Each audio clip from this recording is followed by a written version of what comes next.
मैं वंचिता शर्मा, आप देख रहे हैं दिव्य हिमाचल टीवी। हिमाचल साहित्य रविवार के आज के अंक में आप सबका हार्दिक अभिनंदन है।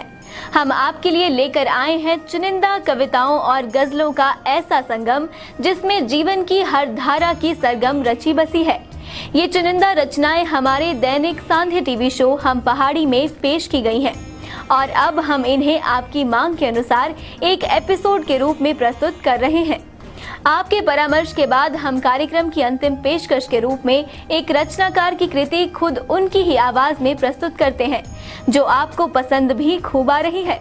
आपसे हम यहाँ एक अनुरोध भी करना चाहेंगे। अगर आप लयबद्ध लेखन करते हैं तो आप भी अपनी रचना दिव्य हिमाचल टीवी को भेज सकते हैं। चयनित होने पर ये पहले हम पहाड़ी और फिर इसी कार्यक्रम हिमाचल साहित्य रविवार में प्रसारित की जाएगी। तो आइए शुरू करते हैं आज का साहित्यिक सफर। कार्यक्रम की शुरुआत करते हैं जिसने आज़ादी पर एक बहुत खूबसूरत कविता हमें भेजी है। ललिता कश्यप, शायर डोबा, बिलासपुर की कवयित्री ने। तो ये लिखती हैं कि मैं भारत की नन्ही चिड़िया मटक मटक इतराऊंगी, उड़कर अपने कोमल परों पर दूर देश हो आऊंगी, बैठकर ऊंची टहनी पर मैं मधुर राग सुनाऊंगी, वैर भावना किसी से करके सबका मन हर्षाऊंगी, सीमा का मैं भेद न जानूं, निडर उड़ती जाऊंगी, देश देश का रंग ढंग मैं सब देख कर आऊंगी, सुख दुख बांटना इस जग में यह संदेश पहुंचाऊंगी, हम भारतीय दीन दयाल यह बात समझाऊंगी। और आगे लिखती हैं कि एक ही धरती जननी सबकी, एक ही अंबर पालक है, हम सब बच्चे भाई भाई भाई भाई क्यों एक दूसरे के दुश्मन हैं। तो ये इन्होंने बहुत खूबसूरत एक कविता हमें भेजी थी जश्न आज़ादी पे। निधि अग्रवाल की कविता है एक, मिटाओ आतंकवाद के धब्बे को, छोड़ जिहाद की लड़ाई, इंसान बनो तुम, यूं कत्लेआम करके ना हैवान बनो तुम, खुदा के बंदे हो तुम, नेक काम करो, यूं आतंकवाद की दहशत से खुद को ना बदनाम करो, जियो चैन से तुम भी, नींद सबकी ना हराम करो, अमन चैन की इस धरती पर ना तुम संग्राम करो, मिटा आतंकवाद के धब्बे को, कुछ नाम करो तुम। अफगानिस्तान में जिस तरह के हालात उपज रहे हैं उसको लेकर ये कविता की चंद पंक्तियां हम अपने दर्शकों के लिए लेकर आए हैं। आदिल रजा मंसूरी साहब हैं जी, इनकी गज़ल है, बहुत मतलब एक बड़ी छू जाने वाली गज़ल है, हल्की फुल्की है। जो अश्क बन के हमारी पलकों पे बैठा था, क्या बात, जो अश्क बन के हमारी पलकों पे बैठा था, तुम्हें भी याद है अब तक वो ख्वाब किसका था। क्या बात, हमेशा पूछती रहती है रास्तों की हवा, हमेशा पूछती रहती है रास्तों की हवा, यही रुके हो यहाँ या किसी ने रोका था, यही रुके हो यहाँ या किसी ने रोका था, लगा हुआ है अभी तक ये जान को खटका, लगा हुआ है अभी तक ये जान को खटका, कि उसने जाते हुए क्यों पलट के देखा था। क्या बात, खबर किसे है किसे पूछिए बताए कौन, क्या बात, खबर किसे है किसे पूछिए बताए कौन, पुराने कसर में क्या सुबह शाम जलता था। क्या बात, वजूद है ये कहीं बह न जाए लहरों में, वजूद है ये कहीं बह न जाए लहरों में, गिरा गिरा के पलक आबजू को रोका था, फजाएं ऐसी तो आदल कभी न महकी थी, फजाएं ऐसी तो आदल कभी न महकी थी, हवा के हाथ पे ये किसका नाम लिखा था। आज कार्यक्रम की शुरुआत करते हैं सुभद्रा कुमारी चौहान की जलियांवाला बाग में बसंत कविता को लेकर। यहाँ कोकिला नहीं काग हैं शोर मचाते, काले काले कीट भ्रमर सा भ्रम उपजाते, कलियां भी अध खिली मिली है कंटक कुल से, बेपौधे व पुष्प शुष्क हैं अथवा झुलसे, परिमलहीन पराग दाग सा बना पड़ा है, हाँ यह प्यारा बाग खून से सना पड़ा है, ओ प्रिय ऋतुराज किंतु धीरे से आना, यह है शोक स्थान यहाँ मत शोर मचाना। ये बहुत खूबसूरत इन्होंने कविता लिखी है। कविता बहुत लंबी है तो समय अभाव के चलते हम पूरी नहीं पढ़ पाएंगे।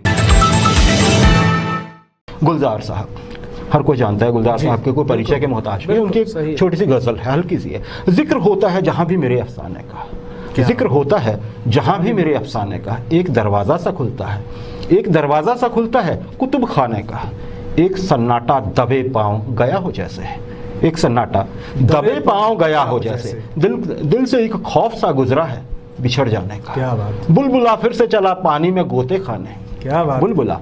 देखिए गुलजार साहब की बात है तो ऐसे ही उनकी शायरी होती है। बुलबुला फिर से चला पानी में गोते खाने, ना समझने का उसे वक्त ना समझाने का। क्या बात। मैंने अल्फाज तो बीजों की तरह छांट दिए, मैंने अल्फाज तो बीजों की तरह छांट दिए, ऐसा मीठा तेरा अंदाज था फरमाने का। किसको रोके कोई रास्ते में कहाँ बात करे, किसको रोके कोई रास्ते में कहाँ बात करे, ना तो आने की खबर है ना पता तेरे जाने का। तो जी गुलजार साहब की ये गजल थी। राजेश, आप दर्शकों से इजाजत ले सकते हैं।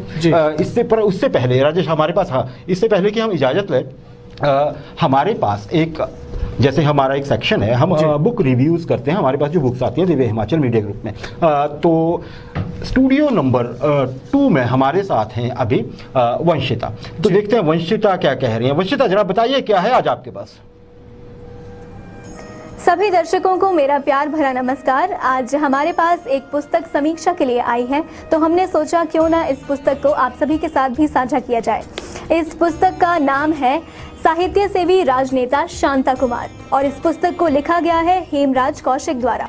इस पुस्तक का प्रकाशन हुआ है अमर सत्य प्रकाशन दिल्ली में।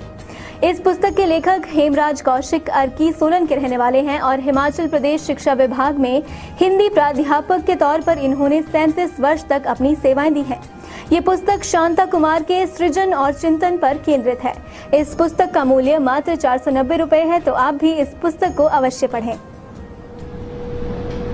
जी वंशिता, बहुत बढ़िया। ये पुस्तक हमारे पास भी है, देखिए ये है जी, साहित्य सेवी राजनेता शांता कुमार, हेमराज कौशिक साहब ने लिखी है। ये अर्की से हैं, कौशिक शिक्षाविद रहे हैं, 37 साल तक इन्होंने पढ़ाया राजेश। और ये शांता कुमार जी के जीवन पे, उनकी उपलब्धियों पे, उनके विभिन्न पहलुओं पे, उन पे ये पुस्तक है। ये बहुत अच्छी है। अगर कोई शांता कुमार जी के जीवन पथ को जानना चाहता है, एक राजनेता, जैसे इन्होंने कहा साहित्य सेवी, साहित्यिक जो इनका एक पहलू है, इनकी पर्सनैलिटी है, उस पर इन्होंने जिक्र किया है हेमराज कौशिक साहब ने। अमर सत्य प्रकाशन दिल्ली से ये बुक प्रकाशित हुई, 490 रुपये की किताब है। अच्छी मोटी खासी किताब है। अगर हमारे दर्शक चाहें तो इसे ज़रूर पढ़िए, ये आपके लिए बहुत ज्ञानवर्धक होगी।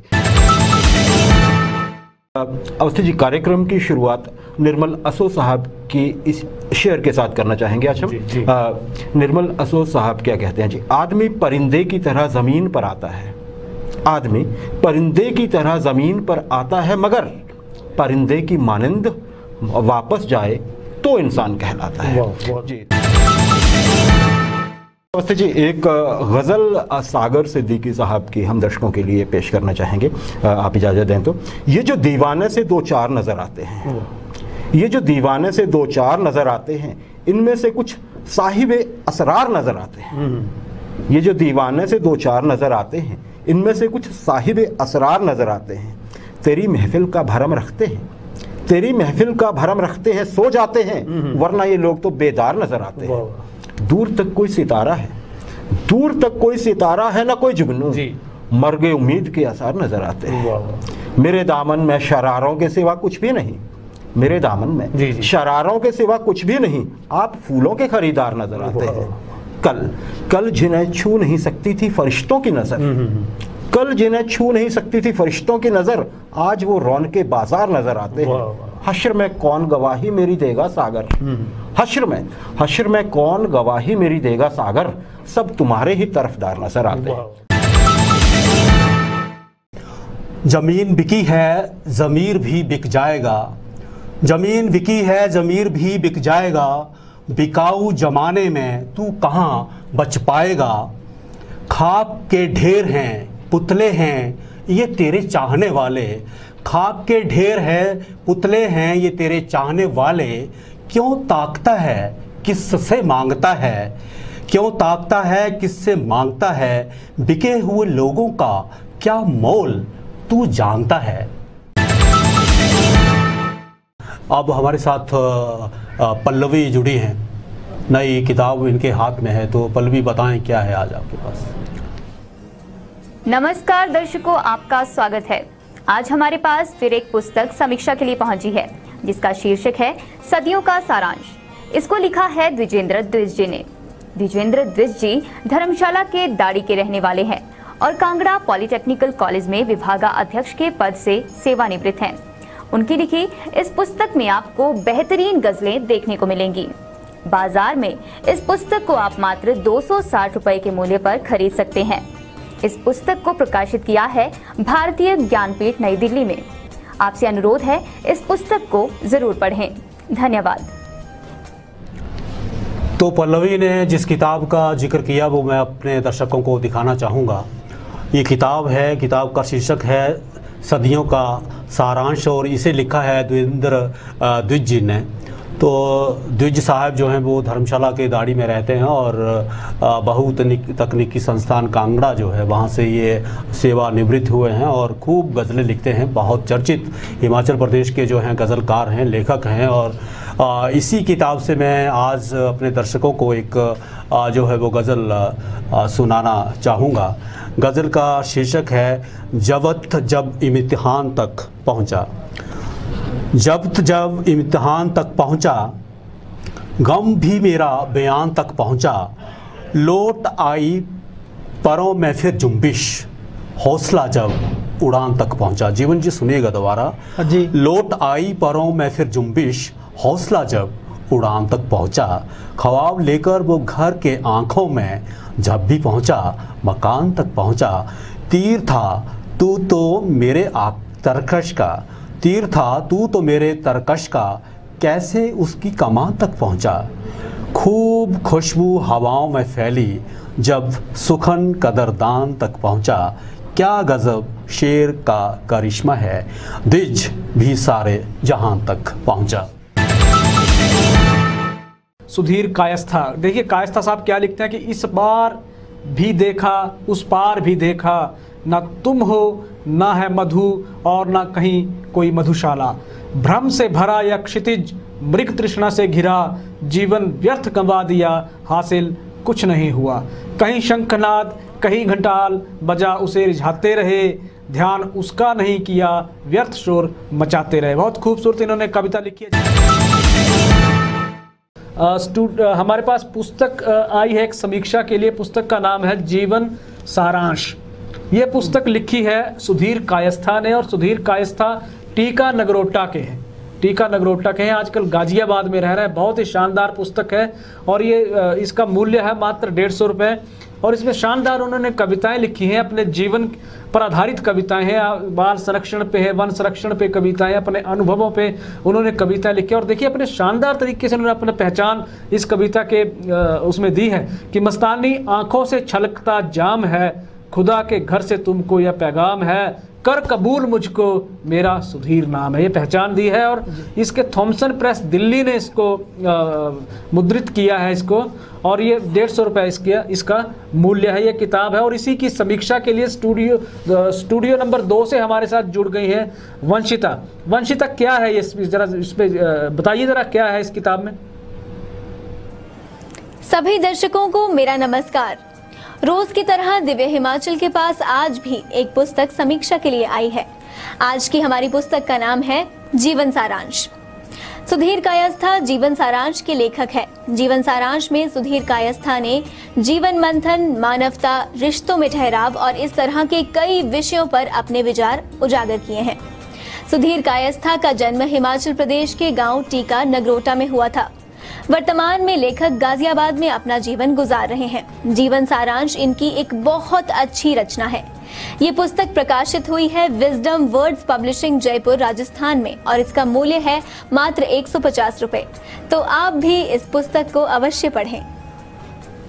जी वंशिता, तो ये किताब पे समीक्षा थी वंशिता की। तो हम अपने दर्शकों से अपील करते हैं कि अगर आप कविताओं में रुचि रखते हैं तो इस किताब को जरूर पढ़ें। इसमें बहुत सार गर्भित ये इन्होंने लिखा है, बहुत शानदार तरीके से इन्होंने ये चीज़ें लिखी हैं। इन्होंने एक अपने दर्शकों के लिए इन्होंने एक कविता लिखी है वन संरक्षण की। शाख से बोली चमन की, शाख ये बोली चमन की, रुक जाओ ठहर जाओ अभी, श्रृंगार मुझे करने दो, सूरज की इस लालिमा से मांग अपनी भरने दो, शाख ये बोली चमन की। ऐसी जैसी इन्होंने बहुत खूबसूरत रचनाएं लिखी हैं।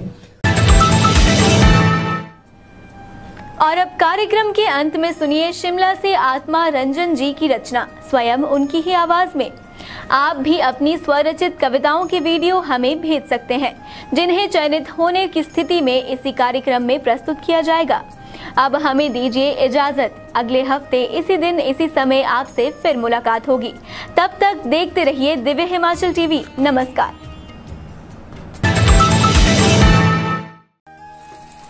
नमस्कार। एक कविता प्रस्तुत कर रहा हूं आप सबके सामने। स्मार्ट लोग श्रृंखला की इस कविता का शीर्षक है स्मार्ट लोगों के पास है स्मार्ट भाषा।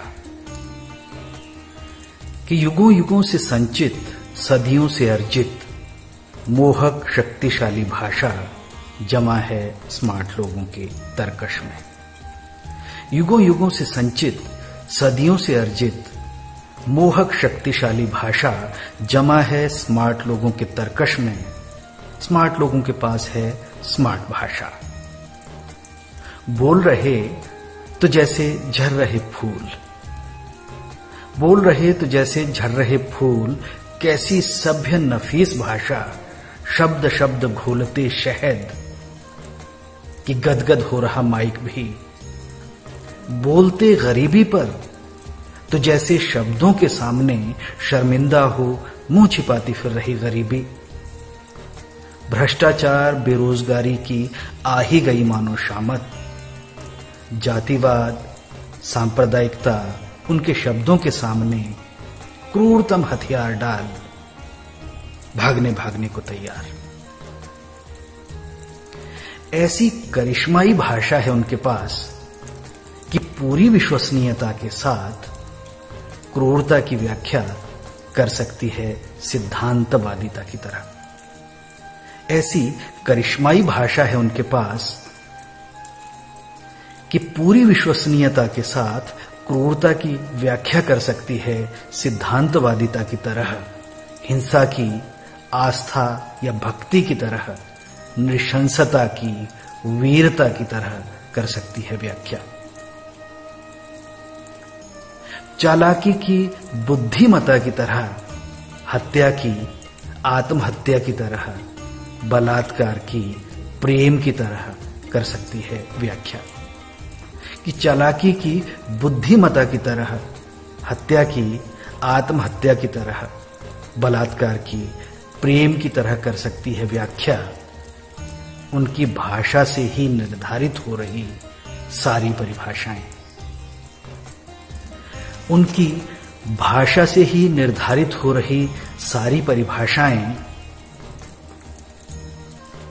भीतर की तमाम हिंसाओं पर शहद का मुलम्मा चढ़ाते निकल रहे एक एक शब्द। भीतर की तमाम हिंसाओं पर शहद का मुलम्मा चढ़ाते निकल रहे एक एक शब्द। और अंतिम पंक्तियां, और शब्द तो ब्रह्म है, और शब्द तो ब्रह्म है, शब्दों से वे रच रहे पृथ्वी पर स्वर्ग। शब्द तो ब्रह्म है, शब्दों से वे रच रहे पृथ्वी पर स्वर्ग। धन्यवाद। दिव्य हिमाचल समाचार पत्र में आज हमेशा की तरह साहित्य के लिए एक पूरा पृष्ठ प्रकाशित किया गया है। प्रतिबिंब के नाम से यह प्रस्तुति पृष्ठ नंबर 10 पर उपलब्ध है। इसे पढ़ना ना भूलें। और अगर आप भी लिखते हैं तो हमें अपने लेख जरूर भेजें।